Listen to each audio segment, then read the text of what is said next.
అండి welcome to Varahi cooking and DIY 30 days summer రెసిపీస్లో ఈరోజు చిక్కు ఐస్ క్రీమ్ ఎలా చేసుకోవాలో చూద్దాం. రెసిపీ చూసే ముందు మన ఛానల్ని సబ్స్క్రైబ్ చేయడం మర్చిపోవద్దు. ఫస్ట్ వచ్చేసి ఒక మిక్సీ జార్ తీసుకోండి. దాంట్లో ఫ్రెష్ క్రీము 1 కప్పు, నేను అమూల్ది తీసుకున్నాను, 1 కప్పు వేసుకోండి. ఇప్పుడు నెక్స్ట్ 1 కప్పు పాల పౌడర్ కూడా యాడ్ చేసుకోవాలి. Next 1/2 cup full fat milk అంటారు కదా, కాసి చల్లార్చినవి 1/2 కప్పు వేసుకోవాలి. నెక్స్ట్ 4 టేబుల్ స్పూన్లు పటికి బెల్లం పౌడర్ వేసి మెత్తగా బాగా క్రీమీ స్ట్రక్చర్ వచ్చేంత వరకు బ్లెండ్ చేసుకోవాలి. ఇప్పుడు మనం బ్లెండ్ చేసుకున్న దాంట్లో నుంచి తీసి సగం పక్కన పెట్టుకోండి. మిగతా సగంలో మనము సపోటా వేసుకోవాలి. 1 కప్పు సపోటా వేసుకోవాలి.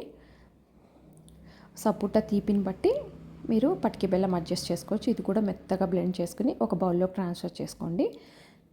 పైన మనం ఇందాక పక్కన తీసి పెట్టుకున్నాం కదా, అది కూడా వేసి పైనుంచి సన్నగా కట్ చేసిన బాదాము, సన్నగా కట్ చేసిన సపోటా వేసి పైన కవర్ చేసేసి 8 to 10 అవర్స్ డీప్ ఫ్రిడ్జ్లో పెట్టేసేయండి.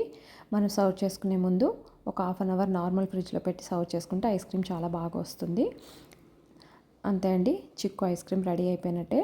తప్పకుండా ట్రై చేసి ఈ రెసిపీ ఎలా ఉందో ట్రై చేసి కామెంట్ చేయడం మర్చిపోద్దు. వీడియో షేర్ చేయడం మర్చిపోద్దు. బాయ్ అండి.